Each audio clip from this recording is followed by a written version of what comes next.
Brock and Misty were the first gym leaders we met in Pokemon Red and Blue. However, their original Gen 1 teams are lacking type diversity or effective movesets. As gym leaders in Crystal, they were given much more optimized teams, but what if they could only use Pokemon that we see them use in the anime? Could they become Johto champions with just these Pokemon?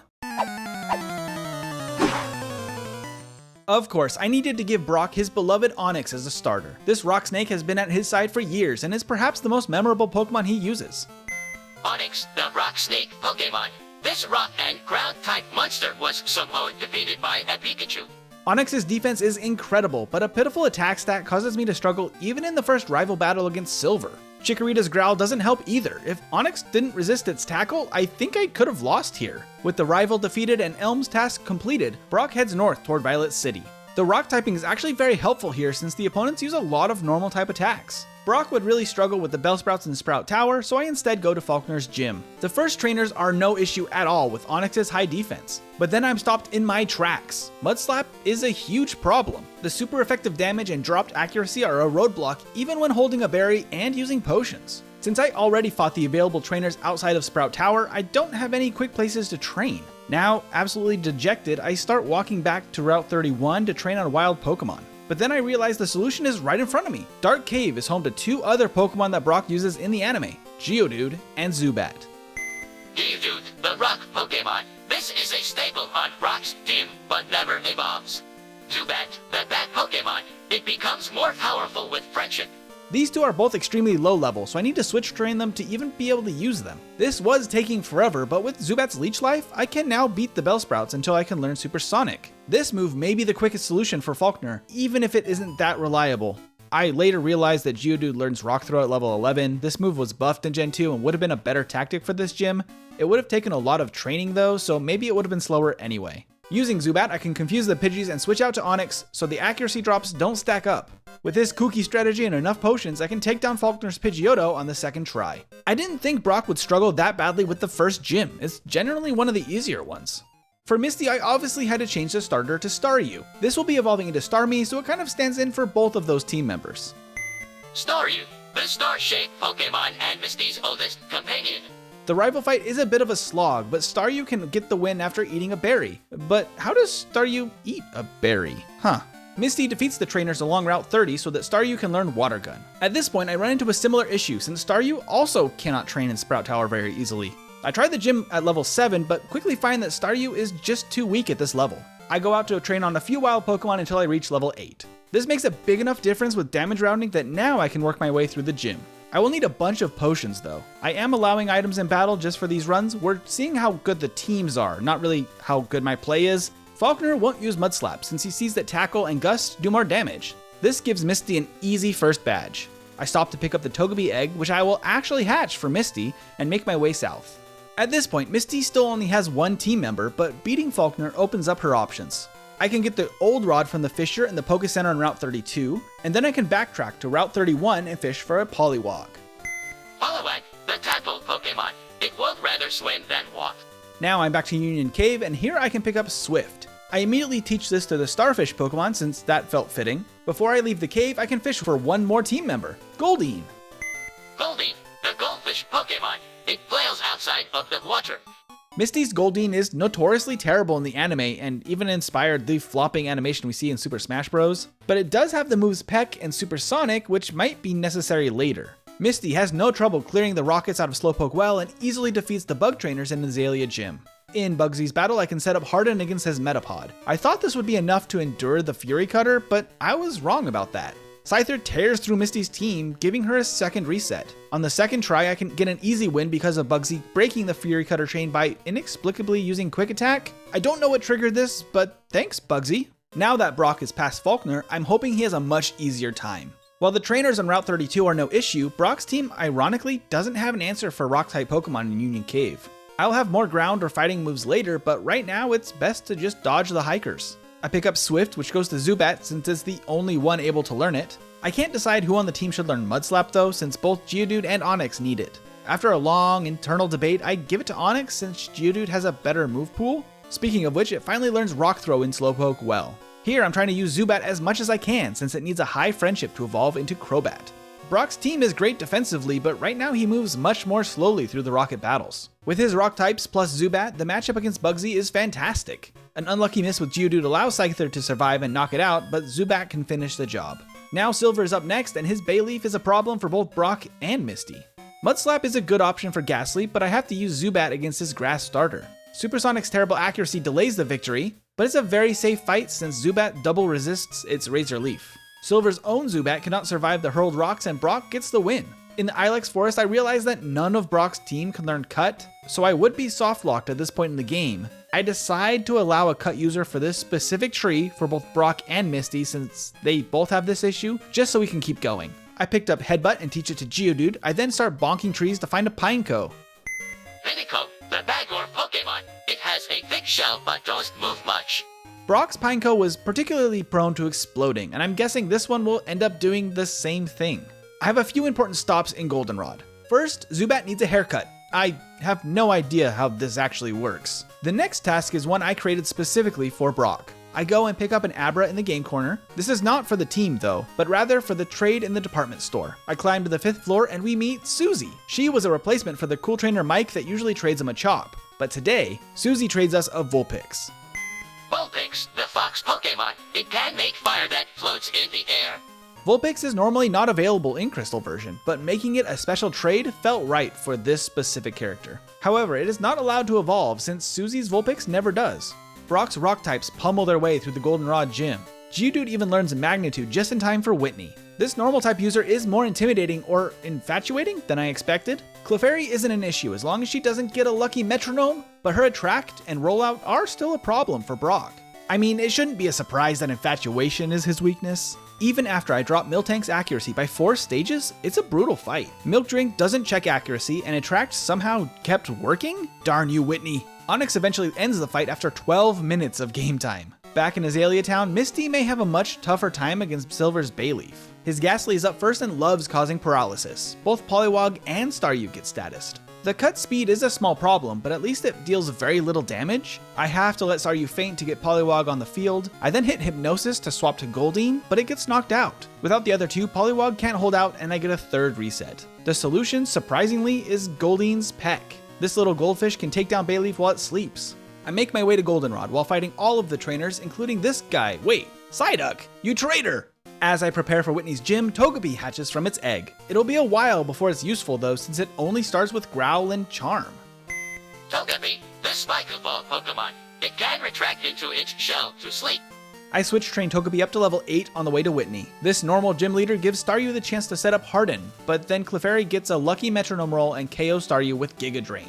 Poliwag puts Miltank to sleep, but Misty's team gets flattened by the rolling Dairy Cow. In fact, its rollout gives me 3 more resets. I'm really wishing I had a defensive Pokemon that could resist this rock move. I'm missing Brock's Onix now. Now at 7 resets, I head north to continue training. I beat every trainer on Route 35 and pick up my own TM for rollout. Finally, after 1 more loss, Poliwag is able to overcome his love for Miltank and beat Whitney, earning Misty the 3rd badge. Staryu then gets the chance to knock out Sudowoodo, and that opens the way to Ecruteak City. I'm able to easily defeat the Kimono Girls and prepare for the Burn Tower battle against Silver. Here, Haunter uses Curse, but a quick switch stops that from stacking. His Magnemite decimates the team, and I'm down to only a Staryu for Bayleaf, which ends in another reset. I miss the Hypnosis on Bayleaf on the next attempt and lose again. Now at 10 total resets, Poliwag lands the Hypnosis and starts slapping Bayleaf silly. This tadpole even survives a Razor Leaf. I heal up and keep slapping until I win the battle. However, I skip Morty's gym for now. Instead, I head west to clear all the trainers on the way to Olivine City. Brock now has the Plane Badge and can head north from Goldenrod. I switch train Vulpix so it can catch up to the rest of the team.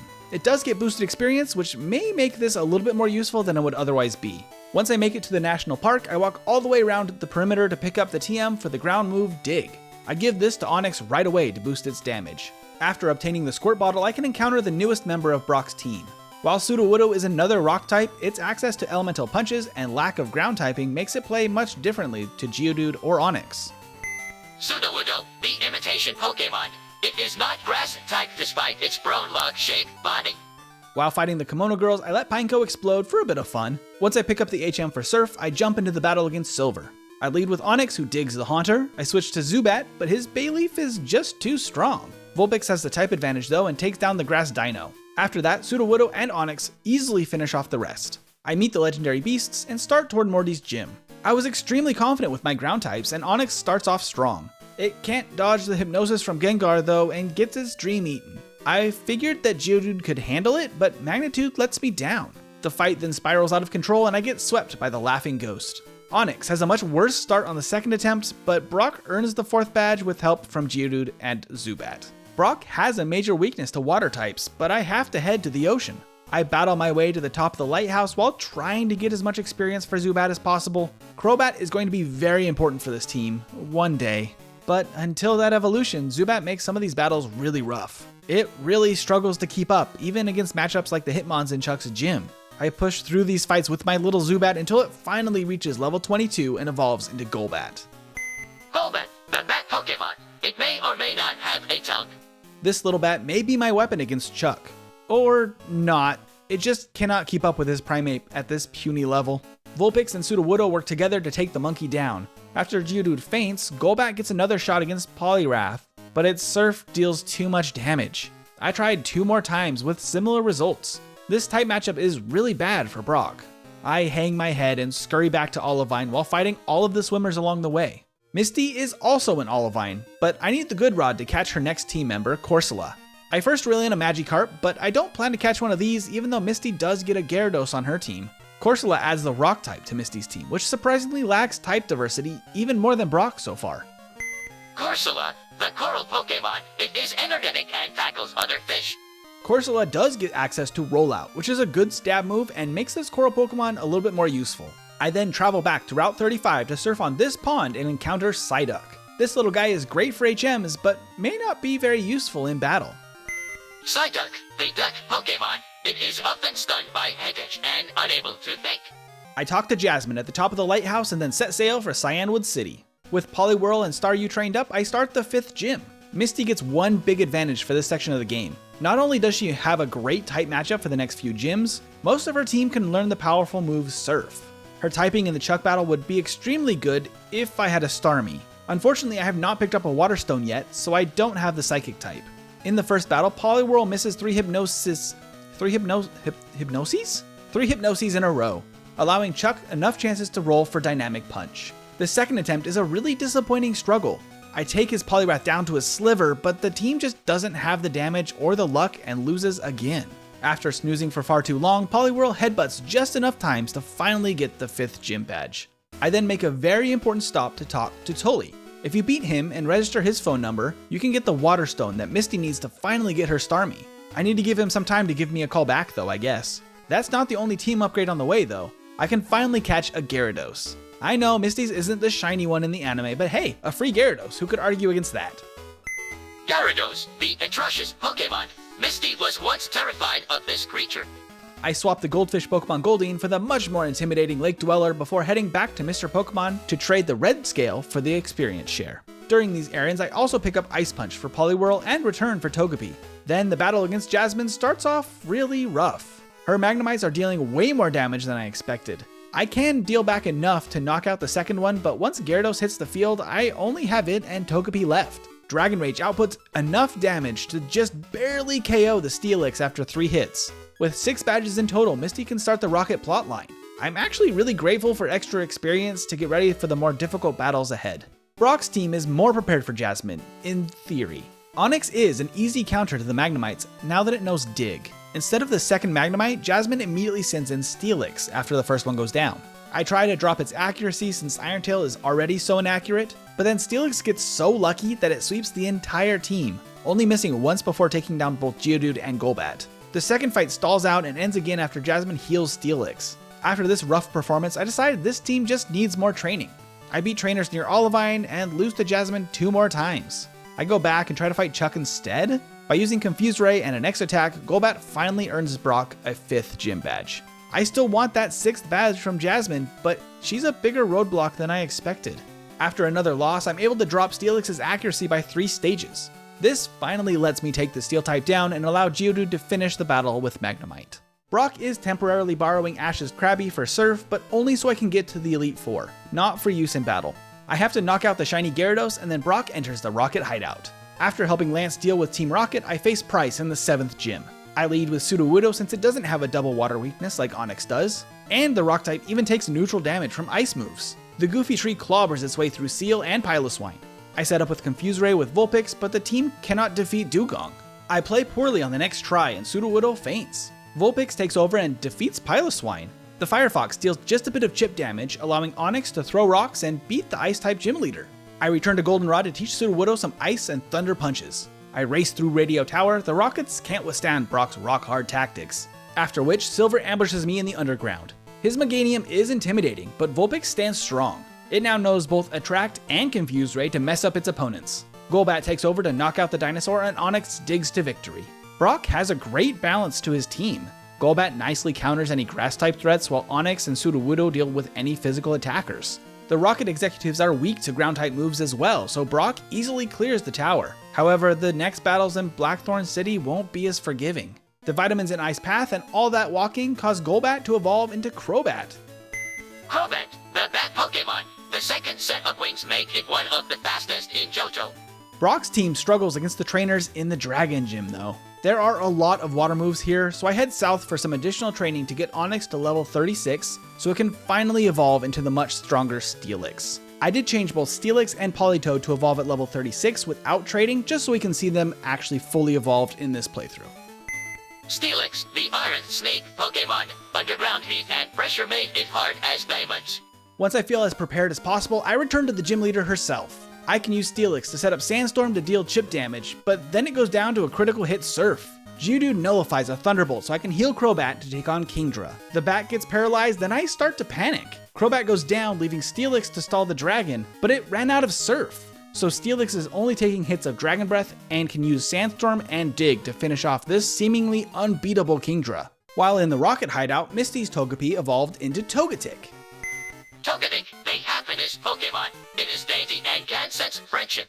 Poliwhirl easily dispatches the enemy teams and Lance gives me an HM. The next gym leader is Price, but he's kinda terrible. Misty's team of water types melt the ice trainer. I then return to Cherry Grove City to get the Mystic Water, which I give to Staryu. Tully the Fisherman has not called yet about that Water Stone. I can actually go talk to my mom in New Barktown to change the daylight savings time setting. This will trick the game into thinking more time has passed and immediately triggers Tully's phone call. I can then go and retrieve the Water Stone and evolve Staryu into Starmie right away. Starmie, the mysterious Pokemon. It can emit electrical waves that reach the cosmos. Before finishing the Rocket plotline, I make a quick stop in the Goldenrod department store to see what other TMs Togetic can learn. But the answer is almost nothing. Despite being a special attacker, Togetic doesn't get any useful moves in Johto. Zap Cannon is only available in Kanto, and Fire Blast is too expensive from the game corner. Even with that hurdle, Misty makes it to the battle in the underground against Silver without any other issues. Poliwhirl learns Body Slam, and Gyarados takes out its Rage on Meganium. Plus, Togetic even gets a chance to help. After surfing through the Rocket Executive's team, Poliwhirl finally evolves into Politoed. Politoed, the frog Pokemon. The curled hair on its head shows it is a king. I hike through the Ice Path and Gyarados thrashes through the trainers in the Blackthorn Gym. Both Politoed and Starmie have ice moves for Claire, but I'm still worried about Kingdra. And this was definitely for a good reason, because this monster was not only a great defensive typing, but Claire can even heal it with a Hyper Potion. It outlasts Misty's team with single-digit HP and just refuses to give up the fight.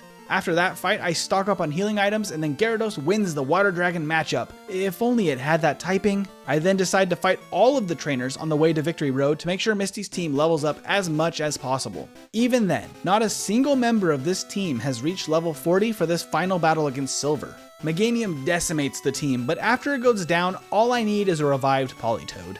There are only 4 battles remaining between Misty and the champion title. Will is the first of the Elite Four. I thought Politoed would be prepared with its Ice Punch, but confusion slows it down. I was able to knock out both Xatu and Executor. I then try for Body Slam against Jinx, but it just deals too much damage. Gyarados goes in to avenge the frog, but then it feints to Slowbro, but that leaves Starmie in a good spot to win the fight. Koga is a poison type trainer, but Starmie doesn't get any psychic moves by level up. I wasn't ready for how dominant of a showing this starfish displayed though. It KOs 4 of the 5 opponents on this team, only fainting because of poison damage. Politoed deals the final blow against this former gym leader. Without psychic moves or even strong flying ones, Bruno could be an issue. Gyarados does resist fighting attacks, so it leads in this fight. However, Hitmonchan has Thunder Punch, which forces me to switch out. Politoed faints, but Starmie and Gyarados clean up the team. Then Karen starts off with a sand-attacking Umbreon. This could be a real menace. I switch out to Starmie, and not only does it knock out Murkrow in a single hit, the Starfish also dodges 2 Stun Spores and makes it to Gengar.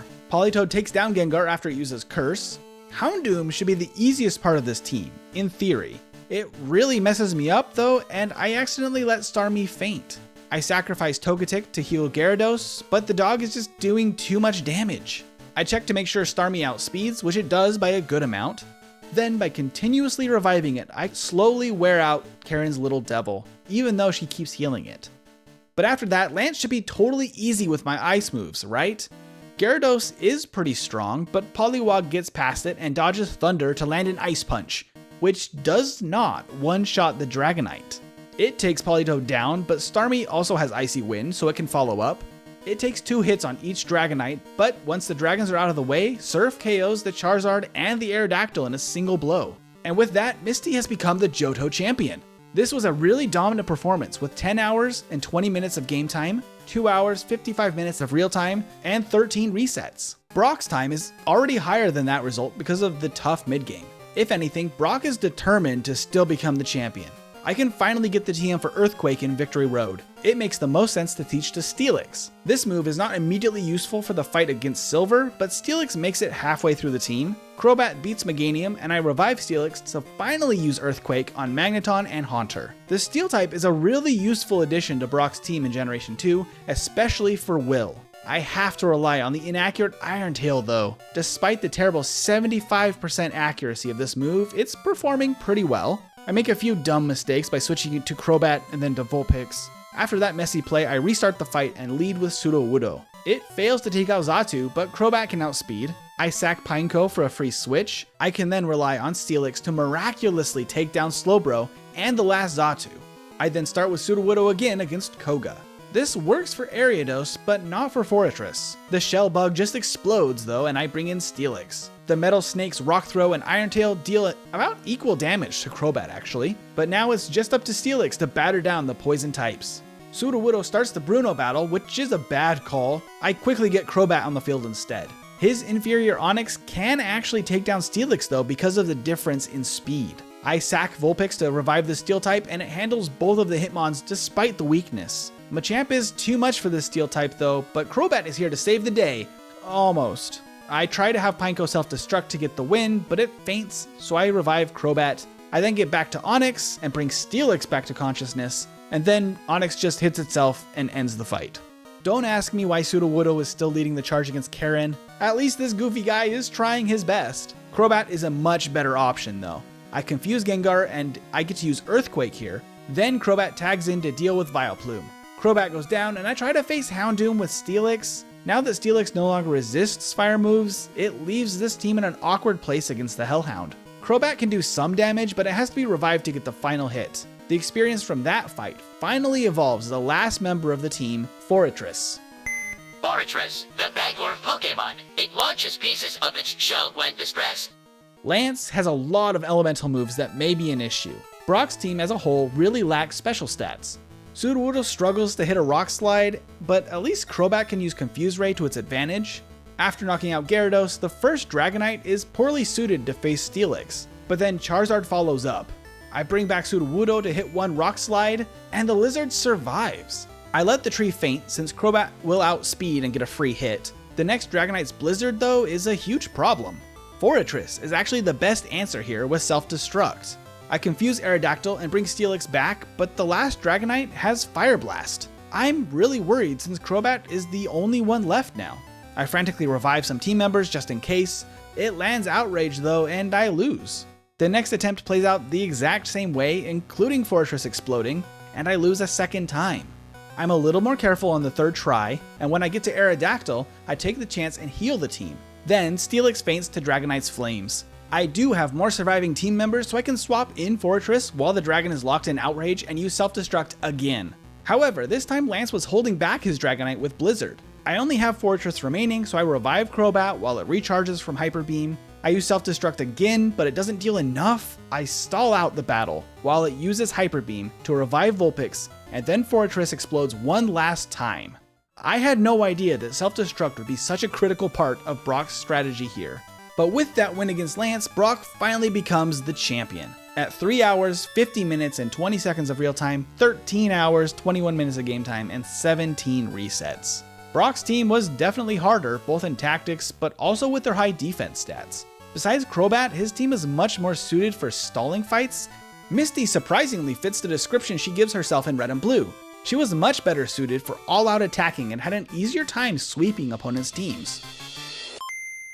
Make sure to like the video and subscribe if you haven't already, but that's it for this video. Have a wonderful day.